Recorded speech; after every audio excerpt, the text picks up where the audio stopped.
suasana yang harmoni dalam negara Singapura kita ini. Ada pengamat juga berkata selain apa yang berlaku di internet, perubahan juga perlu berlaku pada dunia realiti itu dalam memerangi pengganasan. Anda setuju dengan itu? Satu, kita harus perang internet, tetapi pada masa yang sama kita juga harus melakukan langkah-langkah konkret di dalam dunia realiti kita. Apa yang patut dilakukan? Internet tu dia hanyalah sebagai kata orang tu sebab untuk memudahkan radikalisasi. Tapi internet tu sendiri dia tidak menjadi kewujudan internet itu sendiri tidak meradikalkan sesiapa, tapi dia menjadi sebab memudahkan proses radikalisasi. Kalau kita mengkaji misal kata soal pengganasan, pengganasan itu berlaku secara umumnya disebabkan oleh orang tu ingin melakukan pengganasan secara umumnya disebabkan dua perkara.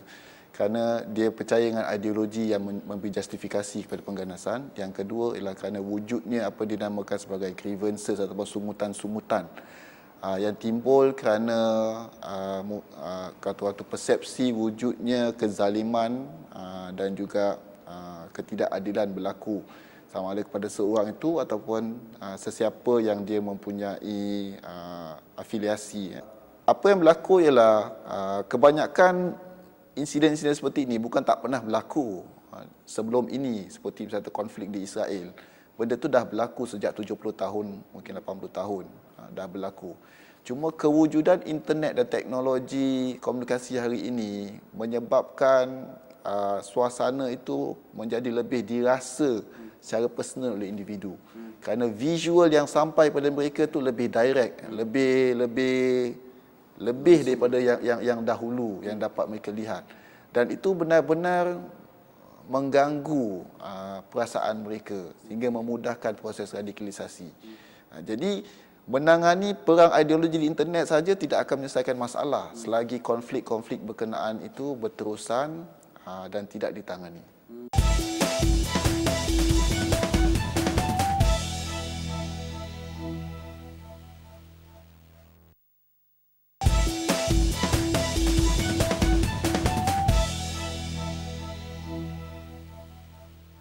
Ustaz, selain internet, mungkin apakah daerah-daerah lain yang perlu kita beri perhatian dalam usaha kita untuk memerangi pengganasan di Singapura?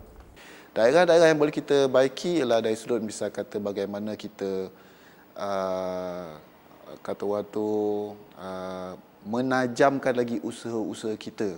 Apa saya menajamkan lagi ialah dari sudut meningkatkan berkesanan dia.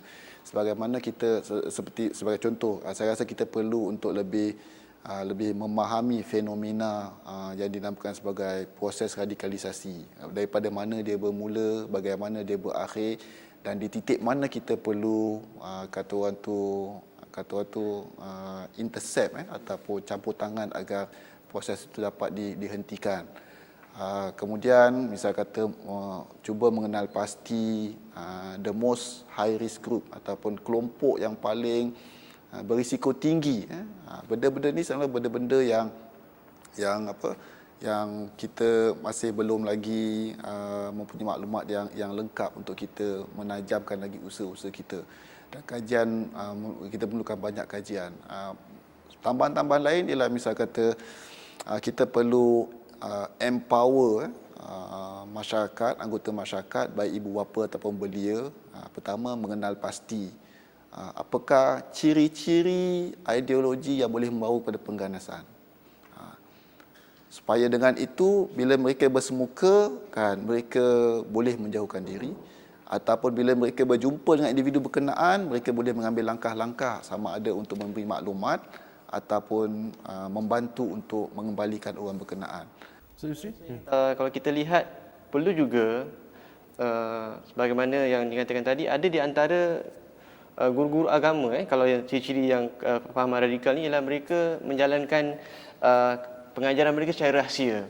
Nota-notanya rahsia, tak boleh difotokopi, tak boleh dibawa pulang, ajar di rumah. Itu semua adalah tanda-tanda yang mana bukan saja perlu mereka ketahui anak-anak mereka belajar di mana, perlu dapatkan daripada sumber-sumber yang khusus, sumber-sumber yang rasmi, tapi juga ibu bapa itu sendiri juga perlu faham mereka